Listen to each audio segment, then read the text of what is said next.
नमस्कार। ये आकाशवाणी पटना है। अब आप अभिषेक दास से प्रादेशिक समाचार सुनिए। राष्ट्र आज 79वां स्वतंत्रता दिवस मना रहा है।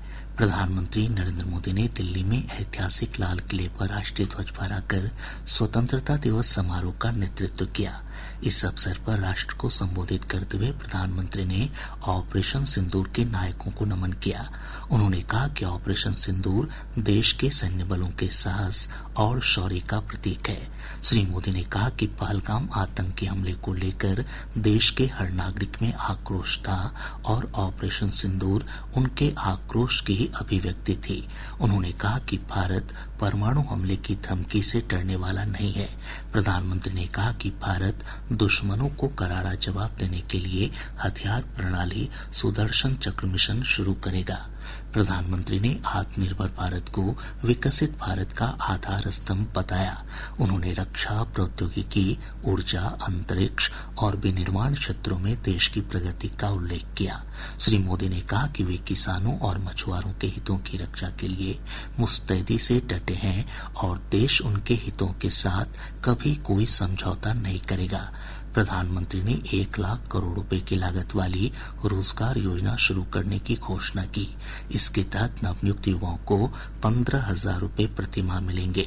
इस योजना से देश के 3 करोड़ से अधिक युवाओं को लाभ होगा।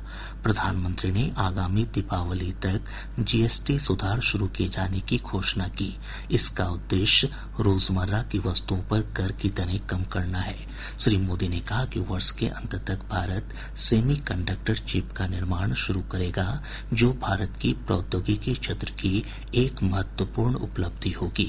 स्वाधीनता दिवस समारोह राष्ट्रीय गान के साथ संपन्न हुआ और अंत में राष्ट्रीय ध्वज के 3 रंगों वाले गुब्बारे आकाश में छोड़े गए।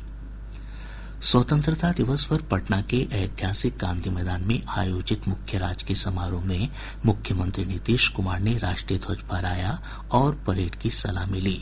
इस अवसर पर प्रदेशवासियों को संबोधित करते हुए मुख्यमंत्री ने कहा कि राज्य सरकार युवाओं के लिए नौकरी और रोजगार पर ध्यान केंद्रित कर रही है।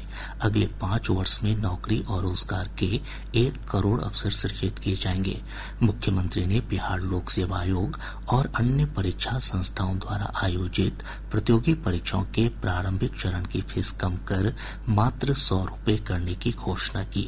साथ ही उन्होंने कहा कि अब मुख्य प्रतियोगी परीक्षा के लिए किसी प्रकार का शुल्क नहीं देना होगा। श्री कुमार ने किशनगंज, कटिहार, रोहतास, शिवहर, लखीसराय और अरवल जिले में नए मेडिकल कॉलेज अस्पताल की स्थापना की भी घोषणा की। प्रादेशिक समाचार आप आकाशवाणी पटना से सुन रहे हैं। स्वतंत्रता दिवस के अवसर पर राज्यपाल आरिफ मोहम्मद खान ने राजभवन में झंडोत्तोलन किया। विधानसभा परिसर में अध्यक्ष नंदकिशोर यादव, विधान परिषद में सभापति अवधेश नारायण सिंह और पटना उच्च न्यायालय में मुख्य न्यायाधीश विपुल मनुभाई पंचोली ने ध्वजारोहण किया। आकाशवाणी पटना में सहायक निदेशक अभियांत्रिकी उदय शंकर ने झंडोत्तोलन किया।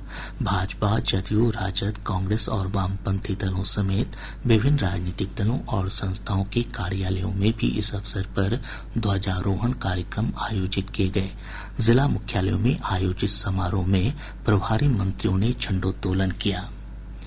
जम्मू कश्मीर के उड़ी सेक्टर में शहीद हुए सेना के हवलदार अंकित कुमार का आज अंतिम संस्कार उनके पैतृक गांव भागलपुर जिले के चापर में किया गया।